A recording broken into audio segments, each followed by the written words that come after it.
Hi hello guys, welcome back to my channel ಬ್ರೂನಿ ಹಂಬುಜಾ vlog. Guys, ಇವತ್ತಿನ video ಏನಂದರೆ, ನಾನು ಇವತ್ತು ದೇವಸ್ಥಾನದ್ದು ಒಂದು ಪೂಜೆ ಇತ್ತು, ಅಲ್ಲಿಗೆ ಹೋಗಿದ್ದೆ. ಮೈಸೂರಿನಲ್ಲಿ ಇರುವಂತಹ ಕೂರ್ಗಳ್ಳಿ ಗ್ರಾಮದಲ್ಲಿ ಒಂದು ಸೋಮನಳ್ಳಿ ಅಮ್ಮ ಎಂದು ದೇವಸ್ಥಾನ ಇದೆ. ತುಂಬ ಒಂದು ಪ್ರಸಿದ್ಧವಾದ ದೇವಸ್ಥಾನ ಅಂತ ಹೇಳ್ಬೋದು. ಇಲ್ಲಿ ದೇವರು ಕೂಡ ಬರುತ್ತೆ ಅನ್ನೋ ಒಂದು ನಂಬಿಕೆ ಇದೆ.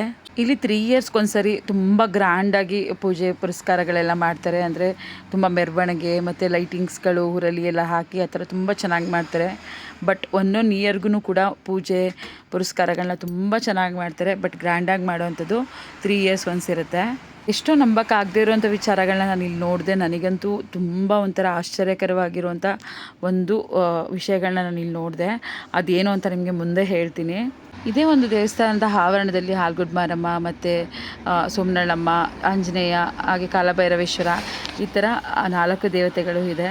ಬಟ್ ಇಲ್ಲಿ 4 ದೇವತೆಗಳಿಗೂ ಒಂದೇ ಥರ ಪೂಜೆಗಳನ್ನ ಮಾಡ್ತಾರೆ. ತುಂಬ ಚೆನ್ನಾಗಿ ಪೂಜೆ ಪುರಸ್ಕಾರಗಳನ್ನ ಇಲ್ಲಿ ಮಾಡ್ತಾರೆ ಅಂತ ಹೇಳ್ಬೋದು. ಎಷ್ಟೋ ಕಡೆ ದೇವರು ಬರುತ್ತೆ ಅನ್ನೋದನ್ನು ನಾವು ನಂಬಲ್ಲ, ಆದರೆ ಇಲ್ಲಿ ನೀವು ನಂಬಲೇಬೇಕಾದಂಥ ಒಂದು ಸಂಗತಿ ಇದೆ. ಅದೇನು ಅಂತ ಹೇಳಿ ನಿಮಗೆ ಮುಂದೆ ಹೇಳ್ತೀನಿ. ಬಟ್ ಈ ವಿಡಿಯೋನ ಮಿಸ್ ಮಾಡ್ಕೊಳ್ದೆ ಫುಲ್ಲು ನೋಡಿ, ಹೇಗಿದೆ ಅಂತ ನೀವೇ ಹೇಳಿ ಕಮೆಂಟ್ ಮಾಡ್ತೀರಾ. ಅಷ್ಟು ಚೆನ್ನಾಗಿದೆ. ಅಂದರೆ ವಿಡಿಯೋ ಕ್ಲಾರಿಟಿ ಇಲ್ಲ, ನೈಟ್ ಮಾಡಿರೋದ್ರಿಂದ. ಇದು ಫುಲ್ಲು ನೈಟಲ್ಲೇ ಇರೋದ್ರಿಂದ ಅಷ್ಟು ಕ್ಲಾರಿಟಿ ಇಲ್ಲ. ಬಟ್ ಇದನ್ನು ನೋಡಿದ್ರೆ ನಿಮಗೆ ಕಣ್ಣಲ್ಲಿ ನೀರು ಬರುತ್ತೆ. ಆ ಥರ ಒಂದು ಸಂಗತಿಗಳಲ್ಲಿ ನಡೆಯುತ್ತೆ ಅಂತ ಹೇಳ್ಬೋದು. ಇಲ್ಲಿ ದೇವ್ರದ್ದು ಒಂದು ಮೆರವಣಿಗೆ ಅಂದರೆ ಎಲ್ಲ ಒಂದು ಕಾರ್ಯಗಳನ್ನ, ಪೂಜೆ ಪುರಸ್ಕಾರಗಳನ್ನೆಲ್ಲ ನಡೆದ ನಂತರ ದೇವ್ರು ಬಂದಿರೋಂಥ ವ್ಯಕ್ತಿ ಅಂದರೆ ಅವರು ಇಲ್ಲಿ ಈ ಕೊಂಡದ ಮೇಲೆ ನಡ್ಕೊಂಡು ಹೋಗ್ತಾರೆ. ಅಂದರೆ ಅಷ್ಟು ಚೆನ್ನಾಗಿ ಬೆಂಕಿನ ಇಲ್ಲಿ ಹಾಕಿರ್ತಾರೆ. ತುಂಬ ಸೌದೆಗಳನ್ನ ಹಾಕಿ ದೊಡ್ಡದೆಲ್ಲ ಹಾಕಿ ತುಂಬ ಚೆನ್ನಾಗಿ ಕೆಂಡನ ಮಾಡಿರ್ತಾರೆ. ಅದ್ರ ಮೇಲೆ ನಡ್ಕೊಂಡು ಹೋಗ್ತಾರೆ. ಅದು ಲಾಸ್ಟಲ್ಲಿರುತ್ತೆ.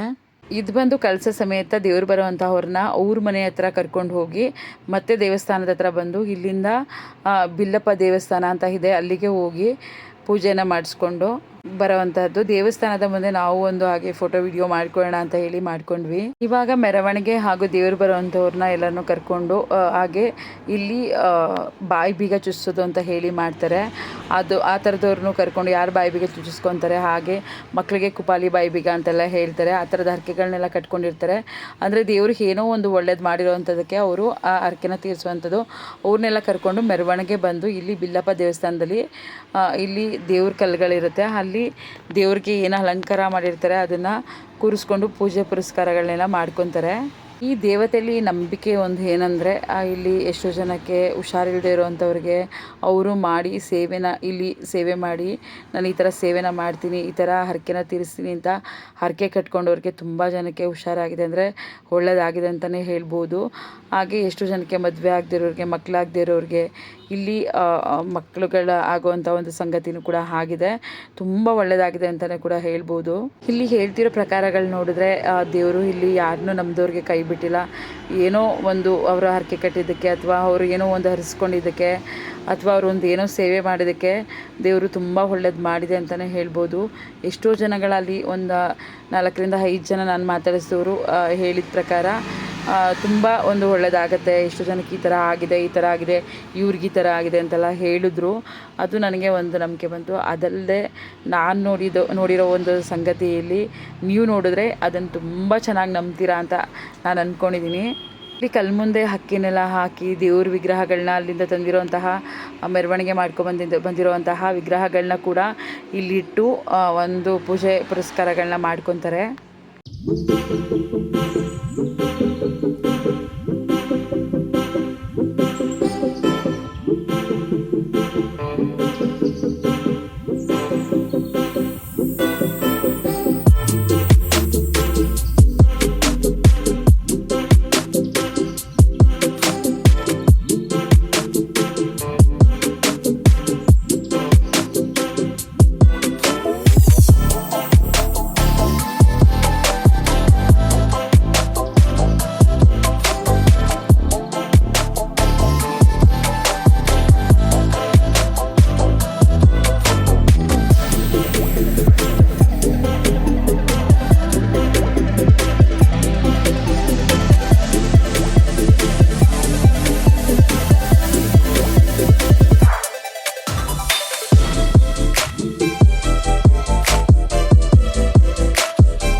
ಇದಾದ ನಂತರ ಪೂಜೆ ಎಲ್ಲ ಮಾಡಿಕೊಂಡು ಮತ್ತು ವೀರಗಾಸೆಯನ್ನು ಕೂಡ ಇಲ್ಲಿ ಮಾಡಿಸ್ತಾರೆ. ವೀರಗಾಸೆಯಲ್ಲಿ ಅವರು ಇಲ್ಲೇ ಬಂದು ಟೆಂಪಲ್ ಹತ್ರ ಅವ್ರು ಏನು ಅಲಂಕಾರನ ಮಾಡ್ಕೊತಾರೆ ಅದನ್ನು ಇಲ್ಲೇ ಮಾಡ್ಕೊತಾರೆ. ಹಾಗೆ ಇಲ್ಲಿ ತುಂಬ ಚೆನ್ನಾಗಿ ಕಳಸ ಎಲ್ಲ ಇಟ್ಟು ತುಂಬ ಚೆನ್ನಾಗಿ ಪೂಜೆ ಮಾಡ್ತಾರೆ. ಪೂಜೆ ಯಾರು ಮಾಡ್ತಿದ್ದಾರೆ ಇವಾಗ ಅವರಿಗೇ ದೇವ್ರು ಬರೋವಂಥದ್ದು ನೀವು ನೋಡ್ತಿರ್ಬೋದು. ಈಗ ದೇವ್ರು ಬಂದಾಗ ಅದನ್ನು ಕೂಡ ನಾನು ಅಪ್ಲೋಡ್ ಮಾಡಿದ್ದೀನಿ, ನೋಡಿ ಹೇಗೆ ಬರುತ್ತೆ ಏನು ಅಂತ ಹೇಳಿ. ನಾನು ಎಲ್ಲೂ ಕೂಡ ನೋಡಿರಲಿಲ್ಲ ಇಷ್ಟೊಂದು ಚೆನ್ನಾಗಿ ಒಂದು ಪೂಜೆನ ತುಂಬ ಚೆನ್ನಾಗಿ ಎಲ್ಲ ಕಡೆನೂ ಮಾಡ್ತಾರೆ, ಮಾಡ್ಬೋದು ಕೂಡ. ಆದರೆ ಇಲ್ಲಿ ನಡೆಯುವಂಥ ಒಂದು ಸಂಗತಿನ ನೋಡಿದ್ರೆ ತುಂಬ ಆಶ್ಚರ್ಯಕರವಾಗುತ್ತೆ. ಅಂದರೆ ಎಷ್ಟು ಭಯಂಕರವಾಗಿರುತ್ತೆ ಅಂದರೆ ಅವ್ರು ಹೀಗೆಲ್ಲ ಮಾಡ್ಕೊಬೋದಾ ಅನ್ನೋಷ್ಟು ಭಯಂಕರವಾಗಿರುತ್ತೆ. ನಾನಿವಾಗ ನಿಮಗೆ ಹೇಳಬೇಕು ಅಂತ ಹೇಳಿದ್ರೆ ಈ ದೇವಸ್ಥಾನದ ಪುರೋಹಿತರು ಏನಿದ್ದಾರೆ ಅಂದರೆ ಇವರಿಗೆ ಇಲ್ಲಿ ಪೂಜೆ ಮಾಡ್ತಿದ್ದಾರಲ್ಲ ಅವರು ತುಂಬ ಚೆನ್ನಾಗಿ ದೇವ್ರು ಬರುತ್ತೆ. ಅಂದರೆ ಯಾವ ಥರ ಇದೆ ಏನಿದೆ ಅದನ್ನು ಇದ್ದಕ್ಕಿದ್ದ ಹಾಗೆ ಹೇಳುತ್ತೆ. ಹಾಗೆ ಇಲ್ಲಿ ನಾವು ಏನು ಹರಕೆ ಕಟ್ಕೊಂಡ್ರೂ ಕೂಡ ಆಗುತ್ತೆ. ಹಾಗೆ ಇಲ್ಲಿ ದೇವಸ್ಥಾನದ ಸೇವೆ ಇರ್ಬೋದು, ದೇವರ ಸೇವೆ ಇರ್ಬೋದು, ಈ ಥರ ಕೆಲಸಗಳನ್ನ ಮಾಡಿದ್ರೆ ಕೂಡ ನಮಗೆ ಒಳ್ಳೇದು ಮಾಡುತ್ತೆ ಅನ್ನೋ ಒಂದು ನಂಬಿಕೆ ಇದೆ. ನನಗೂ ಕೂಡ ಹೊಸದಾಗಿ ಇದನ್ನೆಲ್ಲ ನೋಡಿದರೆ ಅದು ಸಖತ್ ಖುಷಿ ಆಯಿತು, ತುಂಬ ಚೆನ್ನಾಗಿದೆ ಅಂತ ಅನ್ನಿಸ್ತು. 3 ಗಂಟೆ ತನಕ ಯಾವುದೇ ನಿದ್ರೆ ಬರಲಿಲ್ಲ, ಹಾಗಾಗಿ ನಾನು ಅಲ್ಲೇ ಸ್ಪೆಂಡ್ ಮಾಡಿದೆ. ಅಂದರೆ ನೋಡಲಿಕ್ಕೆ ಒಂಥರ ಆ ಖುಷಿಗೆ ನಿದ್ರೆ ಕೂಡ ಬರಲಿಲ್ಲ ನನಗೆ. ಬೆಳಗಾನ ಈ ಪೂಜೆನ ಮಾಡ್ತಾರೆ. ಇಲ್ಲಿ ಪೂಜೆಯನ್ನು ಮಾಡುವಂಥ ಪುರೋಹಿತರೇನಿದ್ದಾರೆ ಅವರಿಗೆ ದೇವ್ರು ಬರುತ್ತೆ ಅಲ್ಲ, ಹಾಗಾಗಿ 48 ದಿನ ಅವರು ಉಪವಾಸದಲ್ಲಿರ್ತಾರೆ. 48 ದಿನ ಯಾವುದೇ ಊಟ ಉಪಚಾರಗಳೇನು ಮಾಡದೆ ಒಂದು ಬೆಲ್ಲದ್ದು ಪಾನಕ ಏನು ಬರುತ್ತೆ ಅಥವಾ ಬೆಲ್ಲದ ಡಿಕಾಕ್ಷನ್ ಏನು ಬರುತ್ತೆ ಅದನ್ನು ಮಾತ್ರ ಕುಡಿಯೋದು, ಆ ಥರ ಮಾಡ್ಕೊಂಡು ಬಂದಿರ್ತಾರೆ. 8 ಡೇಸ್ ಇದಕ್ಕೋಸ್ಕರ ಈ ಥರ ಮಾಡಿರ್ತಾರೆ. ಸೊ ಆ ಭಕ್ತಿನ ಒಂದು ಮೆಚ್ಚಿ ದೇವರು ಅವ್ರಿಗೆ, ಅಂದರೆ ಅವ್ರಿಗೆ ದೇವ್ರು ಬರೋದು ಯಾವಾಗ್ಲೂ ಆ ಭಕ್ತಿಯಲ್ಲಿ ಅವ್ರು ಮಾಡೋದ್ರಿಂದ ಅವ್ರು ಸ್ಟ್ರಾಂಗ್ ಆಗಿರ್ತಾರೆ ಅಂತ ನಾನು ಅಂದ್ಕೊಂಡಿದ್ದೀನಿ. ಯಾಕಂದರೆ ಪಿನ್ನಲ್ಲಿ ಅವ್ರಿಗೆ ಆ್ಯಪಲ್ ಇರ್ಬೋದು ಅಥವಾ ರುದ್ರಾಕ್ಷಿ ಮಣಿ ಇರ್ಬೋದು ಅಥವಾ ದ್ರಾಕ್ಷಿ ಇರ್ಬೋದು, ಹಣ್ಣುಗಳಿರ್ಬೋದು, ಈ ಥರ ಎಲ್ಲನೂ ಪಿನ್ನಾಕಿ ಸ್ಕಿನ್ಗೆ ಅಟ್ಯಾಚ್ ಮಾಡಿ ಹಾಕ್ತಾರೆ. ಆದ್ರೂ ಕೂಡ ಆ ದೇವ್ರು ಬಂದಮೇಲೆ ಅವ್ರಿಗೆ ಕಣ್ಣು ಅದೇ ಥರ ಇರುತ್ತೆ, ಓಪನ್ ಆಗಿನೇ ಸ್ಟ್ರಾಂಗಾಗಿ ಜೋರಾಗಿ ಬಿಟ್ಟಿರ್ತಾರೆ ಕಣ್ಣ. ಅದು ಕೂಡ ಸ್ವಲ್ಪನೂ ಪೇಯ್ನ್ ಆಯ್ತು ಅಂತ ಮುಖ ಇದು ಮಾಡೋದಾಗಲಿ ಅಥವಾ ಕಣ್ಣು ಮುಚ್ಚೋದಾಗಲಿ ಆ ಥರ ಏನೂ ಮಾಡಲ್ಲ.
ಹಾಂ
ಒಂದು ಪವಾಡನೇ ನಡೆಯುತ್ತೆ ಅಂತ ಹೇಳ್ಬೋದು.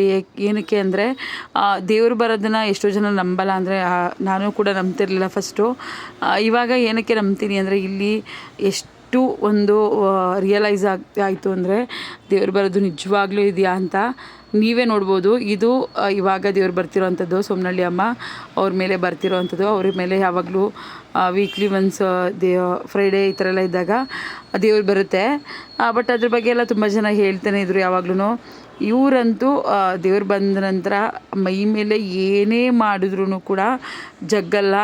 ಕಣ್ಣನ್ನು ಅವ್ರು ಹೇಗೆ ಬಿಟ್ಟಿರ್ತಾರೆ ಅದೇ ಥರ ಕಣ್ಣನ್ನು ಒಂದು ಫುಲ್ಲು ದೊಡ್ಡದಾಗಿ ಬಿಟ್ಟಿರ್ತಾರೆ, ಅದೇ ಥರ ಇರ್ತಾರೆ. ಅಂದರೆ ಏನೂ ಕೂಡ ಅವ್ರಿಗೆ ಚುಚ್ಚಿದ್ರೂ ಏನೂ ಆಗಲ್ಲ. ದೊಡ್ಡ ದೊಡ್ಡ ಪಿನ್ನಗಳಿಂದ ಅವ್ರಿಗೆ ಚುಚ್ತಾರೆ. ಅಂದರೆ ಇವರು 48 ದಿನದಿಂದ ಉಪವಾಸ ಇರ್ತಾರೆ. ಏನು ಬೆಲ್ಲದ ನೀರು ಮಾತ್ರ, ಅಂದರೆ ಬೆಲ್ಲದ ಕಷಾಯ ಈ ಥರದಾಗ ಮಾತ್ರ ಕುಡಿತಿರ್ತಾರೆ. ಬೆಲ್ಲದ ಡಿಕಾಕ್ಷನ್ ಇದನ್ನು ಮಾತ್ರ ಕುಡಿಯೋದು. ಆ ಥರ ಇವರು ಉಪವಾಸ ಇರ್ತಾರೆ. 48 ದಿನ ಉಪವಾಸ ಇರೋದು ಅಂದರೆ ಏನು ಸುಮ್ಮನೆ ಮಾತಲ್ಲ, ತುಂಬ ಭಯಾನಕವಾದಂಥ ಒಂದು ಸಂಗತಿ ಅಂತಲೇ ಹೇಳ್ಬೋದು ಅದನ್ನು. ಯಾಕೆಂದರೆ ನಾವು 1 ಟೈಮ್ ಅಥವಾ 2 ಟೈಮ್ ಊಟ ಮಾಡದೇ ಇದ್ದರೆ ಫುಲ್ಲು ಸುಸ್ತಾಗ್ಬಿಟ್ಟಿರ್ತೀವಿ. ಅವ್ರು 48 ದಿನ ಇರ್ತಾರೆ ಅಂದರೆ ಆ ದೇವರ ಶಕ್ತಿನೇ ಅವ್ರಿಗೆ ಇಡೀ ರಾತ್ರಿ ಒಬ್ಬರು ಕಣ್ಮುಚ್ಚದೇ ಇರೋ ಥರ ಇಡೀ ರಾತ್ರಿ ಈ ಕಾರ್ಯಕ್ರಮನ ಮಾಡ್ತಾರೆ. ಹಾಗೆ ಊರಿನಲ್ಲಿರೋ ಪ್ರತಿಯೊಬ್ಬರೂ ಕೂಡ ಇಲ್ಲಿ ಮೀಸಲನ್ನ ಅಂತಹ ಮಾಡಿ ಬೆಳಗ್ಗೆನೇ ಮೀಸಲನ್ನ ಅಂತ ಮಾಡಿ ದೇವರಿಗೆ ಅರ್ಪಿಸ್ತಾರೆ. ಅದು ದೇವಸ್ಥಾನದ ಮುಂದೆನೇ ಕಲ್ಲು ಹಾಕ್ಕೊಂಡು ಅಲ್ಲೇ ಸೌದೆ ಎಲ್ಲ ಹಾಕ್ಕೊಂಡು ಮಾಡ್ತಾರೆ ಪ್ರತಿಯೊಬ್ಬರೂ ಕೂಡ.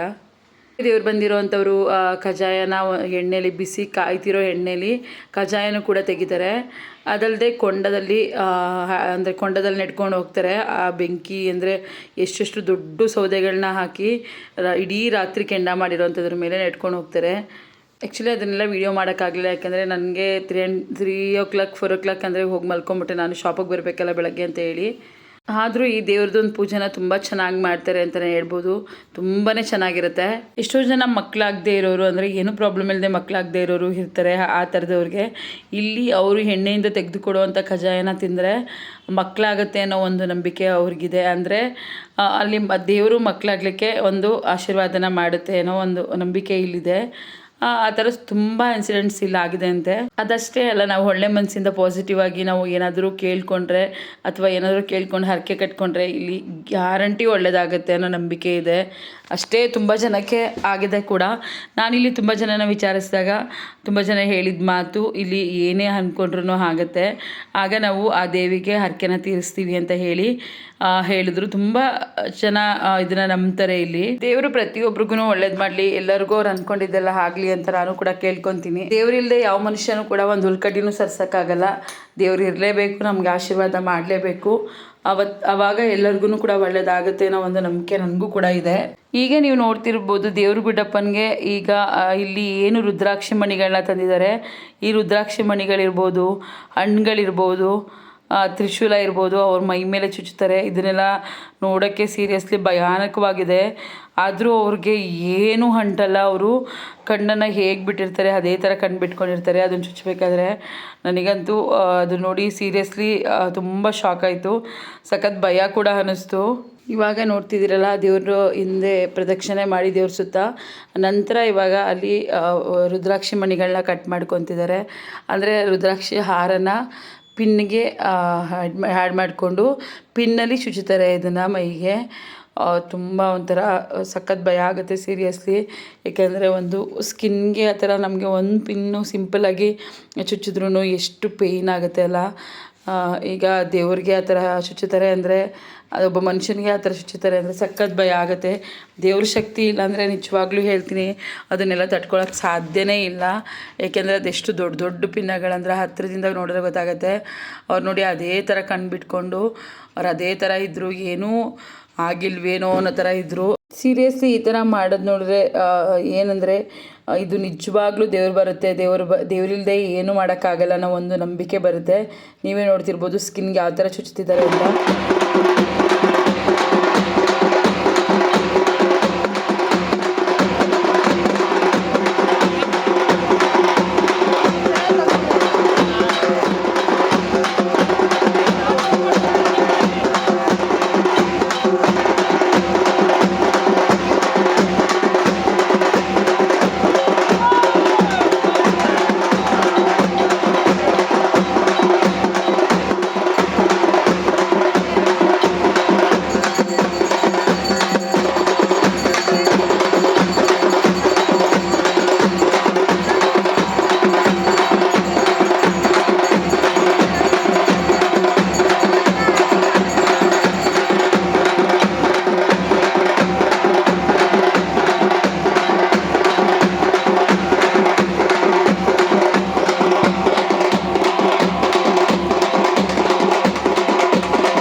ನಿಮಗೆ ಪ್ರಸಿದ್ಧವಾದ ಸೋಮನಹಳ್ಳಿ ಅಮ್ಮನ ದೇವಸ್ಥಾನ ಇಷ್ಟ ಆಗಿದರೆ ಅಥವಾ ದೇವತಾ ಕಾರ್ಯನ ಹೇಗೆ ಮಾಡಿದರೆ ಅದು ನಿಮಗೆ ಇಷ್ಟ ಆಗಿದ್ರೆ ದಯವಿಟ್ಟು ಕಮೆಂಟ್ ಮಾಡಿ ಹೇಗಿತ್ತು ಅಂತ ಹೇಳಿ. ಹಾಗೆ ಇಷ್ಟ ಆದರೆ ಲೈಕ್ ಮಾಡಿ, ಶೇರ್ ಮಾಡಿ, ಸಬ್ಸ್ಕ್ರೈಬ್ ಮಾಡಿ. ದಯವಿಟ್ಟು ನನ್ನ ವಿಡಿಯೋನ ಸಬ್ಸ್ಕ್ರೈಬ್ ಮಾಡಿ, ವಿಡಿಯೋಸ್ನ ನೋಡಿ. ನೆಕ್ಸ್ಟ್ ವೀಡಿಯೋಸ್ಗೋಸ್ಕರ ಬೆಲ್ಲೈಕನ್ ಕ್ಲಿಕ್ ಮಾಡಿ. Thank you.